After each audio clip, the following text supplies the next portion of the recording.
चलिए तो आज हम लोग देखने वाले हैं क्या कुछ नया। Welcome to our channel improve IQ study point.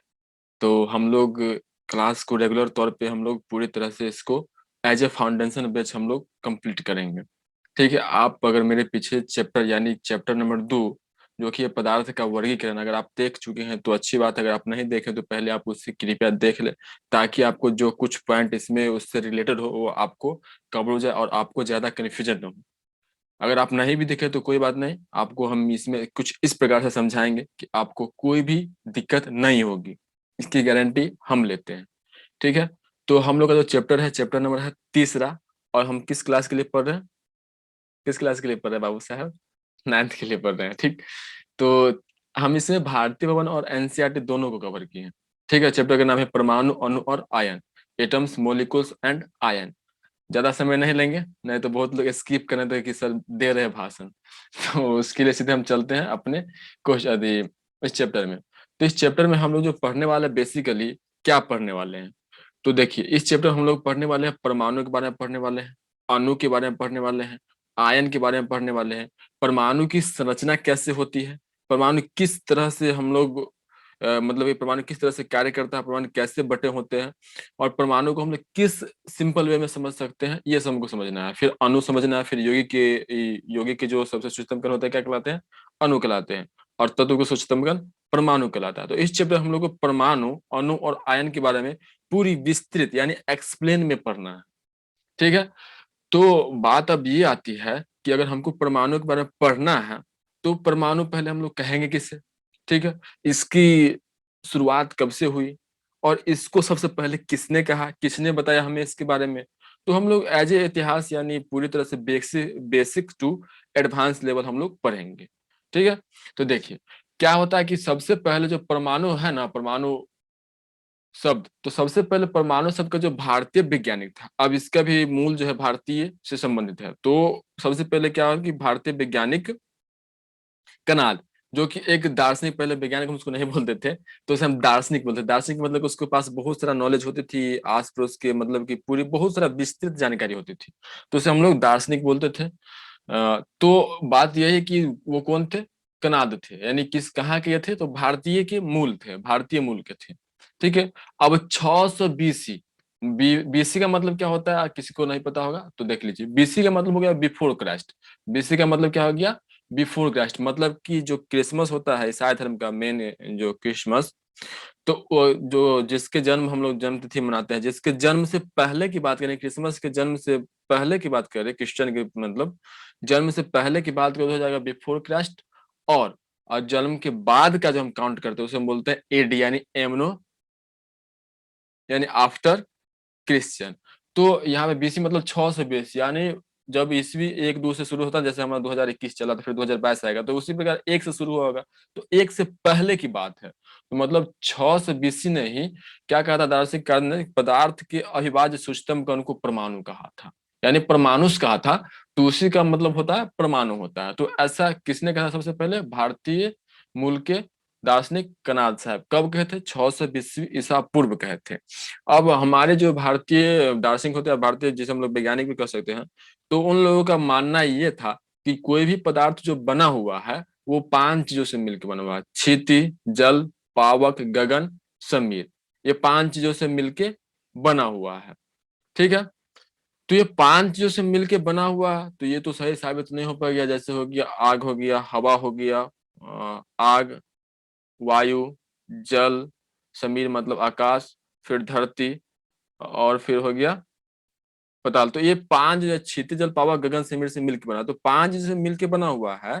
तो जब धीरे धीरे इसके बारे में जानकारी मिली तो ये सही साबित नहीं हुआ कि हाँ कोई भी पदार्थ जो होते हैं वो इन 5 चीजों से मिलकर नहीं बने होते। जैसे हम बोले कि सोना, यहाँ पे सोना आपको सामने दिख रहा होगा। सोना का नाम लेते ही दहेज मन में जरूर आता है, क्योंकि ये कॉमन है, शादी में सोना मिलना ही चाहिए किसी भी हाल में। तो ये, तो सोना की हम बात करते हैं। अब सोना को ही देखिए तो क्या इसे कहा था कि ये 5 चीजों से मिलकर बना: क्षितिज, जल, पावक, गगन, समीर। तो ये 5 चीजों से बना, तो ये इसको सही साबित हम लोग मतलब कि जो वैज्ञानिक थे नहीं कर पाए। तो उसी को जो सबसे सूक्ष्मतम कण जो होगा ना, वो उसे क्या कहा गया? तो परमाणु कहा गया। क्लियर? तो परमाणु किसे कहते हैं? यानी जो पदार्थ का सबसे सूक्ष्मतम कण होता है ना, उसे हम लोग परमाणु, पीछे चैप्टर हम लोग पढ़े थे तत्व का सूक्ष्मतम कण जो होता है वो परमाणु कहलाता है। बस इतना हम लोग पढ़े थे, परमाणु के बारे में पूरी तरह से नहीं समझे थे और डिटेल में नहीं पढ़े थे।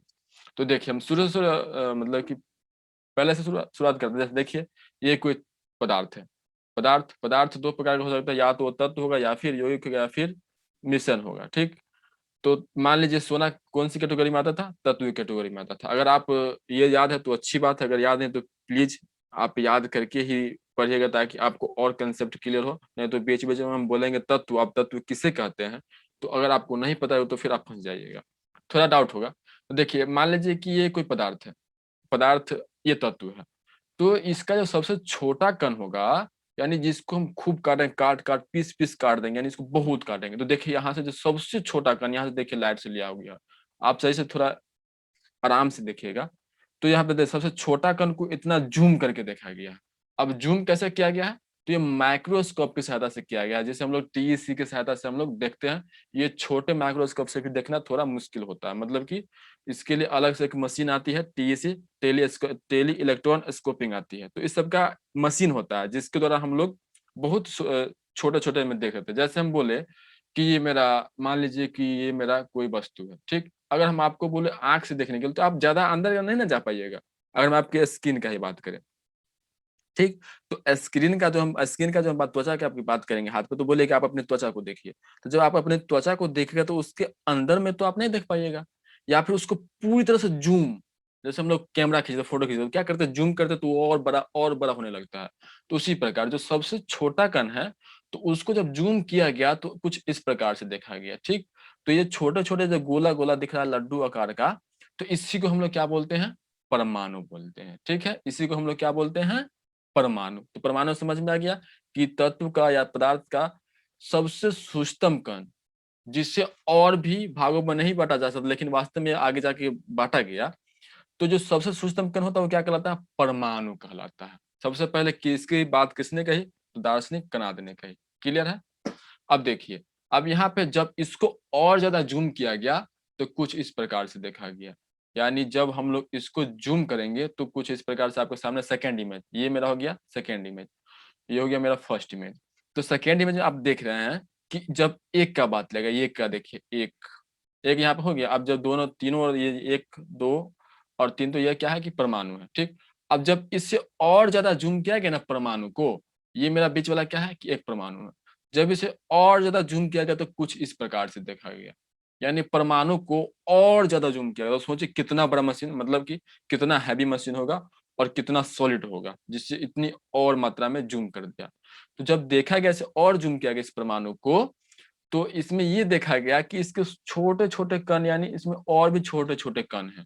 तो जो छोटे छोटे कण यानी इसका जो बीच वाला भाग होता है, तो उसमें प्रोटॉन और न्यूट्रॉन दोनों होते हैं। अब प्रोटॉन और न्यूट्रॉन क्या होते हैं, ये भी मेरा अलग से चैप्टर है, इसके बारे में भी हम खूब डिटेल में पढ़ेंगे। तो आप इस चैनल पे बने रहिए, आपको केमिस्ट्री से प्यार हो जाएगा, इसकी गारंटी हम लेते हैं। तो देखिए, अगर आपको प्यार नहीं होगा तो क्या होगा, नॉलेज तो होगा ही। तो देखिए यहाँ पे प्यार करने का मतलब कि लगाव हो जाएगा, गलत नहीं जाइएगा।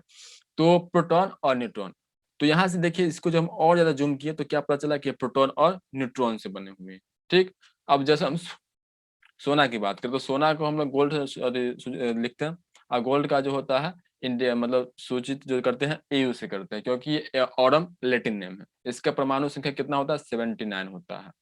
मतलब कि ये सोना का जो कण है, जो सबसे छोटा कण होगा, मान लीजिए कि एक, ये जो एक एक गोला लीजिए, मान लीजिए एक गोला, तो एक गोला जो होगा इसमें कितना प्रोटॉन होगा, 79 प्रोटॉन होगा। कितना प्रोटॉन होगा सोने में, 79। अब ये सभी पदार्थों में या फिर सभी तत्वों में अलग अलग होते हैं, यानी प्रोटॉनों की संख्या और न्यूट्रॉनों की संख्या अलग अलग होती है। ठीक, तो इसी प्रकार सोना है, तो सोना में जो होते हैं परमाणु में, सोना के एक परमाणु में, किसमें बोल रहे हैं हम लोग, सोना के एक परमाणु में कितने प्रोटॉन होंगे, तो 79 प्रोटॉन होंगे। मतलब जो ये सबसे छोटा कण है यहाँ पर, ये सबसे छोटा कण, अब आपको दिख रहा है वो यहाँ पे थोड़ा बड़ा दिख रहा है, इमेज में हम दिखा दिए हैं सेकेंड इमेज में। तो ये हो गया, फिर से हम इसको यहाँ पे लाएं तो कितना प्रोटॉन आपको दिख रहा है, 79 प्रोटॉन दिख रहा है। तो आपको अब समझ में आ गया होगा कि परमाणु क्या होता है, प्रोटॉन क्या होता है। ठीक, सबसे छोटा कण क्या होता है, ये बहुत अच्छे से समझ में आ गया इमेज के द्वारा। अगर फिर से आपको समझ में तो थोड़ा बैक जाइए, फिर से आप इसको रिपीट कर लीजिए। फिर भी नहीं आया तो आप हमारे कमेंट बॉक्स में कमेंट करके सजेस्ट कर सकते हैं, बोल सकते हैं। फिर उसके बाद आते हैं ग्रीक के, यानी लैटिन। तो ग्रीक के दार्शनिक आते हैं, वो क्या है उनका नाम? लूसिपस। ग्रीक के दार्शनिक का नाम है डेमोक्रिटस। और लूसिपस के भी ऐसे ही मत थे, मतलब जैसे कनाद ने कहे थे ना, वही बात ये भी कहे थे। उन्होंने पदार्थ की अंतिम कणों को एटोमस कहा था। यहाँ पे चांद के ऊपर में बिंदु नहीं होगा, ये नोट करिएगा तो आप सही सही नोट करिएगा। तो ये बिंदु जो नहीं होगा। तो यही डेमोक्रिटस और लूसिपस ने भी क्या कहा था कि अंतिम कणों को क्या कहा था? एटोमस कहा था। ऐसा ऐसा नाम होता है कि कभी कभी आप लोग को अजूबा लगता हो कि ऐसा नाम रखते कैसे होंगे। तो सबका बोल चाल की जो भाषा होती है कुछ सिंपल होती है, और हमारे लिए वो हार्ड और उसके लिए हम लोग हार्ड हो जाते हैं। तो ये समझ में आ गया। पहले कनाद ने कहा, क्या कहा था? तो जो तत्व का या पदार्थ का सूक्ष्मतम कण होता है वो परमाणुस कहा था, और इसने क्या कहा था? एटोमस कहा था। तो एटोमस का हिंदी भी वही होता है, परमाणुस होता, परमाणु होता। उसके बाद बात आई द्रव्यमान संरक्षण के नियम, यानी the law of conservation of mass. Mass मतलब द्रव्यमान, किसी वस्तु को जो हम लोग तौलते हैं तो उसे क्या करते हैं? बोल सकते हैं कि द्रव्यमान। तो संरक्षण, संरक्षण मतलब कंजर्वेशन। जैसे अपने आप घरों में क्या करते हैं, जैसे 2-4 रुपया देते हैं, आप क्या करते हैं? उसको संरक्षित करके रखते हैं ना। या फिर किसी वस्तु जैसे अचार, अचार को आप क्या करते हैं? संरक्षित करके रखते हैं ताकि वो खराब ना हो। तो वही संरक्षण का नियम। तो वो क्या कहता है, यानी एग्जाम में आपसे पूछे या फिर कोई व्यक्ति पूछे या फिर कोई एडवांस व्यक्ति पूछे कि द्रव्यमान संरक्षण के नियम किसे कहते हैं? द्रव्यमान संरक्षण के नियम हम लोग किसे कहते हैं? तो देखिए आप क्या बोलेंगे? किसी रासायनिक अभिक्रिया में द्रव्यमान का न तो निर्माण किया जा सकता है, ना ही विनाश, यानी पदार्थ को सिर्फ एक रूप से दूसरे रूप में बदला जा सकता है। फिर से, किसी रासायनिक अभिक्रिया में द्रव्यमान का न तो निर्माण किया जा सकता है, न ही विनाश किया जा सकता है, यानी पदार्थ का सिर्फ एक रूप से दूसरे रूप में बदला जा सकता है। अब ये आपको कुछ दिमाग में नहीं घुसा होगा, तो क्यों क्यों नहीं, तो उसको हम और क्लियर कर देते हैं आपको। Don't worry, because I am here. देखिए रासायनिक अभिक्रिया, पहले रासायनिक अभिक्रिया समझिए। जैसे होता है कि आप बालू और आपको हम बोले कंकर को मिलाने के लिए, तो आप क्या करेंगे? हाथों से फटाफट मिला देंगे, उसमें कुछ डिस्टर्ब होने वाले आपको? बिल्कुल नहीं, आसानी से आप मिला देंगे। तो वो एक तरह से आप उसमें मिक्स कर दिए, तो क्या हो गया? एक प्रकार का अभिक्रिया हुआ ना, उसमें मिला दिए तो भौतिक अभिक्रिया हो गया। लेकिन अगर हम बोले कि आपको जल बनाना है, कैसे जल बनाना है? तो हाइड्रोजन और ऑक्सीजन से जल बनाना है। तो आप बोलेंगे ये हवा से हाइड्रोजन पकड़ के लाओ, ऑक्सीजन पकड़ के लाओ, दोनों को मिलाओ और जल बना दो। आप बना सकते हैं क्या? बिल्कुल नहीं बना सकते हैं। तो उसके लिए आपको रासायनिक अभिक्रिया के अनुसार जाना होगा। क्या कैसे? जब हाइड्रोजन और ऑक्सीजन को हम लोग विद्युत चिंगारी देते हैं तो फिर जल का निर्माण होता है। अब ऐसा नहीं कि इतना जल होगा कि बाढ़ आ जाएगा, तो ऐसा नहीं होता, मतलब थोड़ी मात्रा में हम बना सकते हैं। तो देखिए किसी रासायनिक अभिक्रिया में, अब समझ में आ गया होगा कि रासायनिक अभिक्रिया क्या होता है। तो किसी रासायनिक अभिक्रिया में द्रव्यमान का न तो निर्माण किया जा सकता है, न ही विनाश किया जा सकता है। इसको हम एक उदाहरण के अनुसार समझते हैं। आप नोट करिएगा, तो जैसा जैसे दिया गया है आप वैसे वैसे वीडियो को रोक के नोट कर लीजिएगा। हम बीच में स्क्रीन आपके लिए रोक देंगे, ठीक है? जैसे एक पेज खत्म हम करेंगे तो एक पेज के लिए हम आपके सामने स्क्रीन को रोक देंगे, फिर आप नोट कर लीजिएगा। तो उदाहरण देखिए, जैसे 2H2 नियम के हम लोग एक उदाहरण द्वारा समझते हैं। देखिए अब यहाँ पे आपको सामने दिख रहा होगा, ये क्या है? हाइड्रोजन। ऐसे हाइड्रोजन था, ओ से ऑक्सीजन। और ये फिर क्या है? जब इसका निर्माण क्या है? जल। कैसे निर्माण होता है ये समझ लीजिए। अगर आप हाइड्रोजन का 2 परमाणु ले रहे हैं तो ऑक्सीजन का आपको 1 परमाणु लेना होगा। अगर आप हाइड्रोजन का 4 परमाणु ले रहे हैं तो ऑक्सीजन का आपको 2 परमाणु लेना होगा। तो यहीं पर देखिए हाइड्रोजन का 2 परमाणु, एक के लिए दो, तो दो के लिए दो दूनी 4 हो जाएगा, ठीक। ऑक्सीजन का 2 परमाणु, यहाँ पर ऑक्सीजन का कितना परमाणु है? 2। यहाँ पे कितना है? 4। ठीक है, यानी 2 गुना होता है, अनुपात निश्चित होता है। ये हम पिछली क्लास में डिस्कस कर चुके थे। जब इसे विद्युत चिंगारी में लाते हैं, यहाँ पर हम जब इसको विद्युत चिंगारी में लाएंगे तो ये क्या होता है? जल का निर्माण होता है। किसका निर्माण होता है?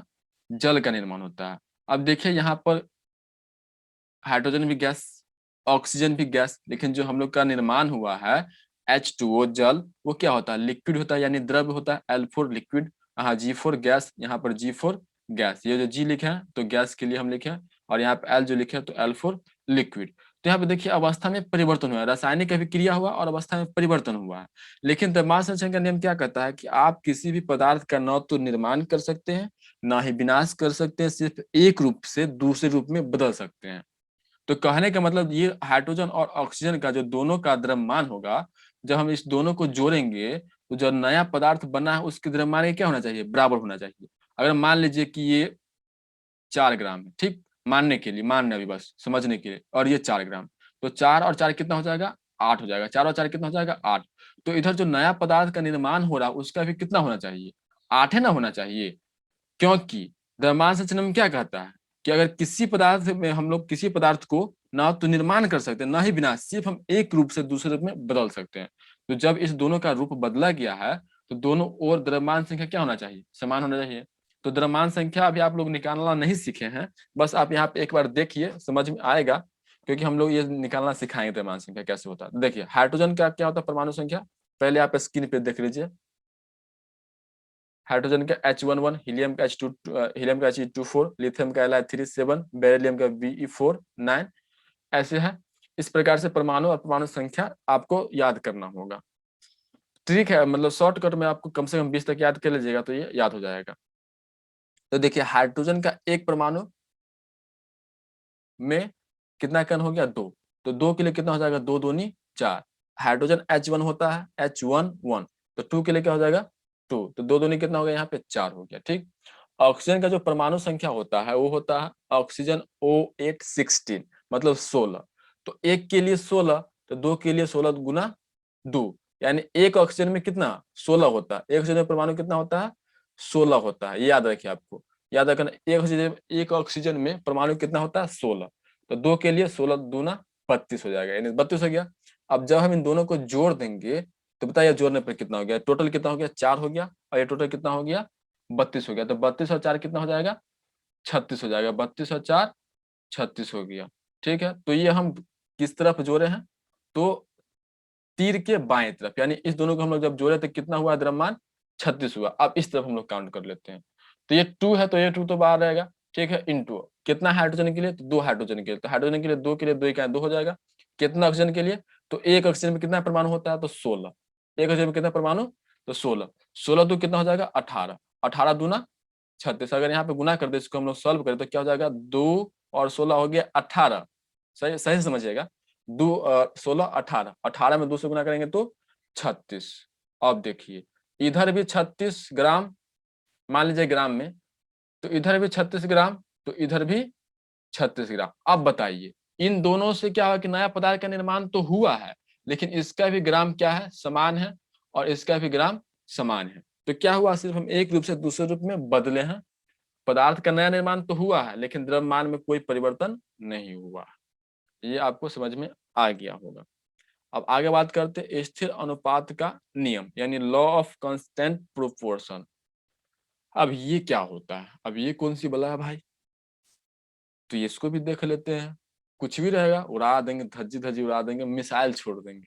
ऐसा मिसाइल छोड़ेंगे कि ये कहाँ गुदरी गुदरी उड़ जाएगा। तो देखिए स्थिर अनुपात का नियम किसे कहते हैं, तो किसी यौगिक में तत्व सदैव, सदैव का मतलब ऑलवेज, ऑलवेज का मतलब हमेशा, हमेशा का मतलब जो कभी न छोड़े। समझ रहे हैं बातों को, आप समझते हैं। तो किसी यौगिक में तत्व सदैव द्रव्यमानों को एक निश्चित अनुपात में विद्यमान, विद्यमान मतलब वो विद्यमान नहीं, जजमान वाला विद्यमान नहीं, प्रेजेंट, क्या हो यहाँ पे, मतलब उपस्थित रहते हैं। तो किसी यौगिक में तत्व के द्रव्यमानों के एक निश्चित अनुपात में होते हैं। जैसे यहाँ पे देखिए कि जल जो बना है तो हाइड्रोजन ऑक्सीजन है ना, तो हाइड्रोजन और ऑक्सीजन का अनुपात जो होगा वो एक निश्चित होगा, क्या होगा, वो निश्चित होगा। तो यही बात कर रहा है, इसको हम लोग क्या कहते हैं, स्थिर अनुपात का नियम। इसको किसने बताया था, तो इसका प्रतिपादन प्रास्ट ने किया था। यानी कोई ऑब्जेक्टिव में पूछा जाता है कि स्थिर अनुपात का नियम किसने बताया है, तो प्रास्ट ने बताया, सबसे पहले प्रास्ट ने बताया। अब देखिए ये जो है हाइड्रोजन, इसको हम लोग उदाहरण समझते हैं। ये क्या है, हाइड्रोजन है, और ये क्या है, ऑक्सीजन है। तो दोनों में जो होगा अनुपात, मतलब कि हाइड्रोजन का, ठीक, और ऑक्सीजन का, दोनों का अनुपात क्या होना चाहिए, निश्चित होना चाहिए। कहने का मतलब कि आप नाला से पानी लीजिए, या फिर पोखर से लीजिए, या फिर तालाब से लीजिए, या फिर आप जो पानी पीते हैं वो लीजिए, या फिर समुद्र से लीजिए, कहीं से भी पानी लीजिए, या फिर वर्षा का जल लीजिए, तो कहीं से भी आप लेंगे ना, तो उसमें हाइड्रोजन और ऑक्सीजन का जो अनुपात होगा वो निश्चित होगा। क्या होगा, निश्चित, मतलब कि अगर 1:8 है तो हमेशा ही 1:8 ही रहेगा। चाहे आप जल नाला से लाइए, या फिर पोखर से लाइए, या फिर वर्षा का जल, या फिर आप जो पानी पीते हैं वो लाइए, तो ये समझ में आया। इसको हम लोग एक उदाहरण के द्वारा समझते हैं। जैसे उदाहरण 1, 18 ग्राम हाइड्रोजन के लिए हम लोग देखते हैं इसका अनुपात, यानी इस जल का जो अनुपात है ना वो कितना ग्राम है, 18 ग्राम है। अरे भाई साहब बोर्ड को हम क्लियर करें, लेकिन ये हो गया। तो H2 कितना ग्राम है इसमें, 18 ग्राम। ठीक, तो देखिए 16 ग्राम ऑक्सीजन और 2 ग्राम हाइड्रोजन। कैसे, तो हाइड्रोजन क्या होता है, H1 होता है, तो H11 का क्या हो गया, 2 ग्राम हो गया। ऑक्सीजन का एक परमाणु के लिए कितना होता है, 16, तो 16 तो कितना हो गया, 18। तो देखिए MH का मतलब molecular mass of hydrogen, molecular mass of hydrogen, या फिर वेट बोल सकते हैं, molecular weight of hydrogen. MO का मतलब molecular weight of oxygen, molecular weight of oxygen, molecular weight of oxygen. देखिए मोलिकुलर वेट ऑफ हाइड्रोजन अनुपात मोलिकुलर वेट ऑफ ऑक्सीजन क्या है कि 2। यहाँ पे कितना है हाइड्रोजन का, 2 ग्राम है, और ऑक्सीजन कितना ग्राम है, 16। तो 2:16 हो गया।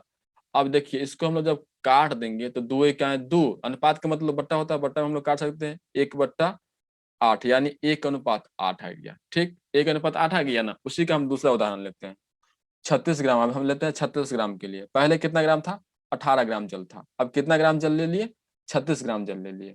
ठीक है, पहले 18 ग्राम जल था, अब कितना ग्राम जल लिए हम लोग, 36 ग्राम जल लिए। तो उसमें देखते हैं कि अनुपात क्या पहले जैसा सेम रहता है या फिर अलग रहता है। तो हाइड्रोजन का कितना हो गया, कितना लिए हम यहाँ पे 2, तो मान लीजिए कि हम 2 गुना कर दिए, यहाँ पे क्या कर दिए हैं, 2 गुना। तो मोलिकुलर वेट ऑफ हाइड्रोजन कितना हो गया, 4, यानी 2 दूनी 4, 18 का दुगुना कितना हो जाएगा, 36। तो यहाँ पर 2 का दुगुना कितना हो जाएगा, 4, 16 का दुगुना कितना हो जाएगा, 32। तो 4 और 32 हो गया। जब हम इसको काटेंगे तो क्या होगा, 4 अट्ठे 32। तो 1:8, पहले भी 1:8 था और अब भी 1:8 है। तो मतलब कहने का मतलब कि जो हमेशा होता है इसका अनुपात एक निश्चित होती है। तो ये आपको समझ में आ गया होगा। अब हम लोग और भी सारा उदाहरण देख लेते हैं इसका, ताकि आपको कंफ्यूजन ना रहे कि अनुपात कैसे निकालते हैं। जैसे यहाँ पर देख लीजिए, आपके सामने अब क्या दिख रहा है, सल्फर दिख रहा होगा, यानी गंधकाम। गंधकाम को बोलते हैं हम लोग सल्फ्यूरिक अम्ल, हाइड्रोजन सल्फेट। ये H2SO4 एक प्रकार से अम्ल है, यानी H2SO4 क्या है, अम्ल है। इसका हम कितना ग्राम लिए, तो 118 ग्राम। अब देखिए इसमें कौन कौन से तत्व है। पहला हाइड्रोजन प्रेजेंट है, दूसरा सल्फर, तीसरा ऑक्सीजन। जो नीचे में होता होता है परमाणु, यानी हाइड्रोजन कितना परमाणु है, 2, सल्फर का कितना परमाणु है, 1, ऑक्सीजन कितना परमाणु है, 4। अब देखिए यहाँ पर 2 ग्राम हाइड्रोजन क्या हो गया, हाइड्रोजन का H11 होता है, एक परमाणु, यानी हाइड्रोजन का एक परमाणु जो होता है उसमें है 1, यानी हाइड्रोजन का सबसे परमाणु होता है 1। सल्फर का S16 32, सल्फर का क्या होता है, S16 32। ऑक्सीजन का होता है O8 16। तो हाइड्रोजन का यहाँ पे देखिए 2 है, तो 2 1 जा 2। सल्फर कितना है, 32। तो क्या हो गया यहाँ पे, S16 32 हो गया। अब यहाँ पे ऑक्सीजन कितना है, 64, यानी 16 चौका 64। तो ये कितना हो गया, 98 ग्राम हो गया। ठीक है, जब इसका हम लोग molecular weight of hydrogen, molecular weight of sulphur and molecular weight of oxygen, तो ये कितना ग्राम है, 2 ग्राम है। ये कितना ग्राम है, 32 ग्राम है। और ये कितना ग्राम है, 64 ग्राम है। जब हम इसको काटेंगे तो 2 से तो एक कट जाएगा, तो 2 एक 2, 16 दूना 32, और 32 दूना 64। तो इस अनुपात में रहेगा। तो इसका जो अनुपात होने वाला है, क्या होने वाला है, 1:16:32। अब देखिए यहाँ पे इमेज में आपको दिख रहा होगा, ये सल्फर है, ये हो गया सिंगल बॉन्ड, और ये हो गया डबल बॉन्ड। ये सिंगल बॉन्ड, ये तो हो गया डबल बॉन्ड, और ये सल्फर। सल्फर का कितना अणु है, परमाणु 1, हाइड्रोजन का 2। हाइड्रोजन कितना देखिए यहाँ पे, हाइड्रोजन कितना 2 है ना, तो हाइड्रोजन एक ये हो गया और ये हो गया। सल्फर का कितना है, 4, सॉरी ऑक्सीजन का 1 ऑक्सीजन, 2 ऑक्सीजन, 3 ऑक्सीजन और 4 ऑक्सीजन। यहाँ पर भी आपको दिख रहा होगा 4 ऑक्सीजन दिख रहा है, 4 ऑक्सीजन दिख रहा है ना, यहाँ से 4 ऑक्सीजन आपको यहाँ पे दिख रहा है, और यहाँ पर भी 4 ऑक्सीजन इसमें दिख रहा होगा। एक और उदाहरण से हम लोग समझते हैं। एक और उदाहरण क्या है, कार्बन डाइऑक्साइड, यानी CO2 है। अब इसका अनुपात निकाल लेते हैं। अनुपात हम लोग मोलिकुलर वेट यानी द्रव्यमान संख्या का निकालते हैं। अब कार्बन डाइऑक्साइड यानी CO2, तो मोलिकुलर वेट 12 ग्राम, यानी कार्बन का क्या होता है, C612। कार्बन का क्या होता है, C612 होता है। और ऑक्सीजन क्या होता है, O816। ऑक्सीजन क्या होता है, O8 16। तो ऑक्सीजन का एक के लिए 16 तो 2 के लिए 32, एक के लिए 16 तो 2 के लिए 32, दोनों को जोड़ दें कितना हो गया 42 ग्राम हो गया। अब हमको तो निकाला molecular weight of carbon and molecular weight of oxygen, तो इसका कितना ग्राम है 12 और इसका कितना है 32, तो क्या काट देंगे तो क्या हो जाएगा 3:8। तो हमेशा क्या होगा ये एक निश्चित अनुपात में कभी भी ज्यादा या फिर कभी भी कम नहीं, अगर 3:8 में है तो 3:8 में ही रहेगा, कभी भी 4 या फिर 4.5 या फिर 3 या फिर 8 की जगह पे 9 नहीं हो सकता। इमेज को आप देखिए, ये कार्बन है, कार्बन का कितना परमाणु लिए हैं एक, यहाँ पर भी आप देखिए कार्बन का कितना परमाणु है एक, कार्बन का कितना परमाणु एक, ऑक्सीजन का देखिए कितना परमाणु है यहाँ पर 2, ऑक्सीजन कितना परमाणु 2, यहाँ पर भी ऑक्सीजन का कितना परमाणु 1 और 2, यानी 2 परमाणु ऑक्सीजन का होगा और 1 परमाणु कार्बन का होगा, तभी कार्बन डाइऑक्साइड बनेगा, अन्यथा कार्बन डाइऑक्साइड नहीं बनेगा, क्योंकि यौगिक जो होते हैं तत्वों से मिलकर बने होते हैं। ठीक है, आगे देखते हैं हम लोग अब डाल्टन के बारे में। डाल्टन साहब थे कहाँ के पहले, इसके बारे में हम ये समझ लेते हैं। देखिए यहाँ पे आपको इमेज में दिख रहा होगा, कौन दिख रहा है आपको, जॉन डाल्टन साहब दिख रहे हैं यहाँ पर, देखिए दिख रहा है कि बुढ़ाऊ कितना स्टाइल में फोटो खिंचवा रहे हैं पोज में, आप लोगों को लगता है कि सिर्फ आप ही फोटो खिंचवा सकते हैं पोज में, देखिए कितना अच्छा पोज दे रहे हैं, वो भी साइड में केमिकल किट सब रख के पोज दे रहा है, देख रहा है कितना हीरो है। यही है मेरा कौन है, जॉन डाल्टन। ये कौन है बुढ़ाऊ, जॉन डाल्टन है। अब ये थे क्या, ये हमको इसके बारे में पढ़ना क्या है, इसने क्या बताया जो इसका नाम बुक में छप गया, तो यही हम लोग को बेसिक पढ़ना है कि परमाणु के बारे में इसने क्या कहा। तो पहले इसके बारे में जान लेते हैं। ये जो जॉन डाल्टन है ये 1766 से 1844, मतलब कि 1766 में इसका जन्म हुआ और मृत्यु जो हुआ है 1844 में इसकी मृत्यु हुई है। कब इसकी मृत्यु हुई है, 1844 में। और ये हमारे साइंस से बहुत सारा कार्य किए, तो इसीलिए इसको पढ़ना जरूरी हो जाता है। ऐसा नहीं है किसी ने कुछ नहीं किया, बहुत सारा काम किया फिर हम इसको आके पढ़ते, क्योंकि वैज्ञानिक जो होता है हमारे जीवन में बहुत सारा इम्पोर्टेंट, मतलब कि बहुत जिंदगी को आसान करके जाते हैं, वैज्ञानिक का मेन रोल होता है, कुछ नया करके जाते हैं। तो ये जो थे ब्रिटिश के थे, ब्रिटिश के केमिस्ट्री, मतलब केमिस्ट्री जो होते हैं उसको हम रसायनज्ञ बोलते हैं, साथ में गणितज्ञ थे और दार्शनिक भी थे। बताओ क्या क्या थे, रसायनज्ञ भी, यानी केमिस्ट्री के भी केमिस्ट्री के बारे में बहुत जानते थे, गणित के भी बारे में बहुत जानते थे, दार्शनिक भी थे, दार्शनिक मतलब बहुत घूमते फिरते थे, बहुत इसका फेनोमेना होता था। उनका जन्म जो होता है एक इंग्लैंड की एक गरीब बुनकर परिवार में हुआ था। अब बोलते हो कि सब जितने ही बड़े आदमी होते गरीब ही होते हैं, तो गरीब लोग ज्यादा कष्ट करते हैं, तो कष्ट को आगे नहीं देखना चाहते, तो इसलिए वो ज्यादा हार्ड वर्क करते हैं। और अमीर लोग का क्या है, जिंदगी मजे में जी लेते हैं, उसको क्या दिक्कत है कुछ होने वाला है कि नहीं, लेकिन गरीब लोग जो होते हैं अपने जिंदगी को हार्ड वर्क करके, मतलब बहुत सारा परिश्रम करके अपने जिंदगी को वो आसान बनाते हैं। तो इनका जन्म भी क्या हुआ था, एक बुनकर परिवार में हुआ था। इन्होंने 12 वर्ष की उम्र से ही शिक्षण कार्य शुरू कर दिया, मतलब कि जब ये 12 साल का था ना तभी से ही पढ़ाना शुरू कर दिया, मतलब ये बच्चों से कुछ शिक्षा देता था। 20 वर्ष की उम्र में ये एक स्कूल के प्रिंसिपल बन गया था। बताओ कि 20 साल के ही जब ये थे तो किसी स्कूल के ये प्रिंसिपल हो गए थे। बाद में उन्होंने मैनचेस्टर के एक कॉलेज में शिक्षण और शोध कार्य किया, मतलब कि उस कॉलेज में ये पढ़ाते भी थे और पढ़ते भी थे। 1808 में उन्होंने परमाणु सिद्धांत का प्रतिपादन किया, यानी परमाणु सिद्धांत के जो बारे में बताया, कब बताया इसने, 1808 में। परमाणु सिद्धांत की अतिरिक्त इन्होंने गैस की नियमों का भी प्रतिपादन किया। वे वर्ण अन्य थे, यानी कलर ब्लाइंड थे, मतलब ये कलर को सही से जज नहीं कर पाते थे। और इन्होंने जो है कि बहुत सारा इसका मतलब खोज किया, और इसका एक हॉबी था। हॉबी क्या था, तो बॉलिंग। जैसे हम लोग क्रिकेट खेलते तो बॉलिंग होता है, किसी का बैटिंग होता है, तो वो भी उस समय शायद लकड़ी के बॉल चले, तो उस समय लकड़ी के बॉल को देख के इसके मन में ख्याल आता, तो उसी को देख के शायद ये अव्यज परमाणु के बारे में बताए थे।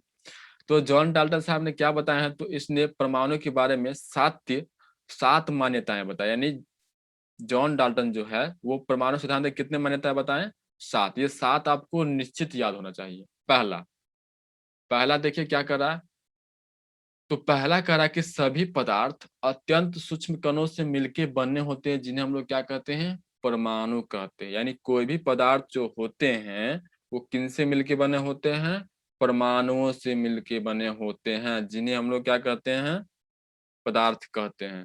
जैसे हम थोड़ी देर पहले आपको दिखाए थे, ये फिर से एक बार सोना, जैसे आप यहाँ पर देखिए कि हम ये सोना आपको दिखाएं, तो क्या है, ये छोटे छोटे परमाणुओं से मिलके बने हुए हैं ना। तो यही जॉन डल्टन साहब ने पहला बात क्या कहा था, कि सभी पदार्थ अत्यंत सूक्ष्म कणों से मिलके बने होते हैं, जिन्हें हम लोग क्या कहते हैं, परमाणु कहते हैं। ये छोटे छोटे कण को हम लोग क्या बोलते हैं, परमाणु यानी गोला गोला जो दिख रहा है, इसको जब जूम किया तो छोटा छोटा करके हम लोग क्या बोलते हैं, परमाणु कहते हैं। ये हो गया था पहली बात। 7 मान्यताएं दी थी परमाणु के बारे में। अब दूसरी मान्यता क्या था वो भी देख लेते हैं। तो देखिए यहाँ पे ये इमेज में तो हम यहाँ इंसर्ट किए थे। ये सबसे छोटा कण क्या कहलाता है, परमाणु कहलाता है। दूसरा दूसरा ये क्या है कि दूसरा इन्होंने कहा था कि परमाणु अविभाज्य कण होते हैं। परमाणु क्या होते हैं, अविभाज्य कण होते हैं। बस अभी अब याद कर, नोट करके याद कर लीजिएगा साथ का साथ। परमाणु अविभाज्य कण मतलब किसी और भागों में नहीं काटा जा सकता।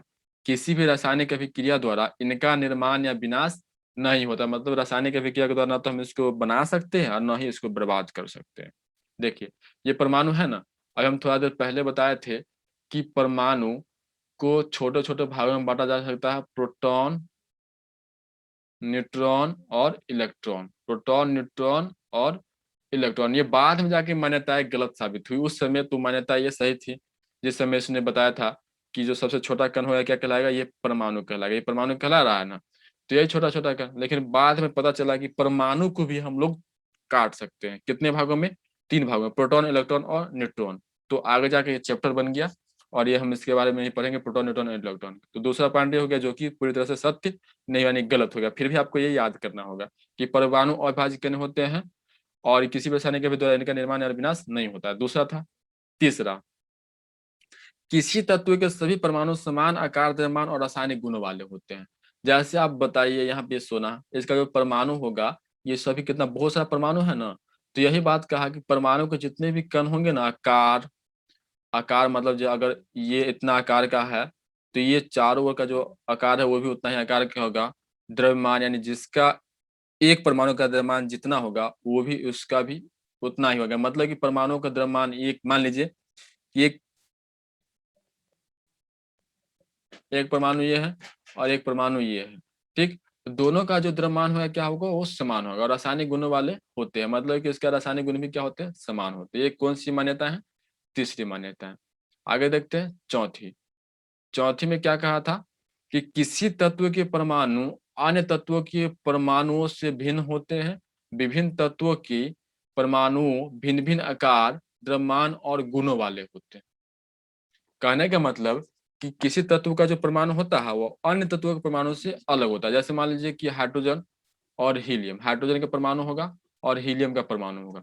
तो इसका जो परमाणु होगा ना, उसे हम लोग क्या कहते हैं कि एक ही जैसा कहते हैं। लेकिन वास्तव में क्या होगा कि गलत साबित हो गया। मतलब कि हाइड्रोजन का परमाणु होगा छोटा और इसका भी परमाणु छोटा होगा, तो दोनों का गुण जो होगा ना अलग अलग होगा। लेकिन ये बाद में जाकर कुछ तत्वों के लिए सही साबित नहीं हुआ, जो कि गलत हो गया। तो ये था चौथी मान्यता कि किसी तत्व के परमाणु अन्य तत्वों के परमाणु से भिन्न होते हैं। विभिन्न तत्वों के परमाणु भिन्न भिन्न आकार, द्रव्यमान और गुणों वाले होते हैं। पांचवा, यौगिक एक से अधिक तत्वों के परमाणुओं से मिलकर बने होते हैं। यौगिक जो बने होते हैं, ये तो बिल्कुल सही बात है, इसे तो कोई गलत साबित नहीं कर पाया और गलत है भी नहीं। तो यौगिक एक से अधिक तत्वों के परमाणुओं से मिलकर बने होते हैं। अब आपके सामने ये इमेज दिख रहा होगा। ये इमेज देख के अगर आप बोल सकते हैं कि ये किसका कंस्ट्रक्शन है, मतलब किसकी संरचना है, किसकी फॉर्मेशन है, तो फिर आप जीनियस के कैटेगरी में आते हैं। अगर आप सही से देख, सोचिए, आप सही से इमेज देखिए, आप इसका आंसर बताइए कि क्या है। अगर आपका आंसर सही है तो फिर हम आपके लिए ताली बजवा सकते हैं। तो ये जो है किसका कण है, जल का कण है। ये हो गया हाइड्रोजन यानी H2 होता है ना, तो ये हो गया ऑक्सीजन। और कितना परमाणु हमको लेना होगा, हाइड्रोजन, तो H2O। हाइड्रोजन कितना परमाणु, तो ये हो गया 2, यानी ये हाइड्रोजन कितना हो गया 2 और ऑक्सीजन कितना हो गया, जल का होता है ना H2O। तो अगर आपका आंसर सही था H2O, तो फिर आप अपने आप को कम मत समझिएगा, क्योंकि आप जीनियस कैटेगरी में आ गए। तो ये हो गया।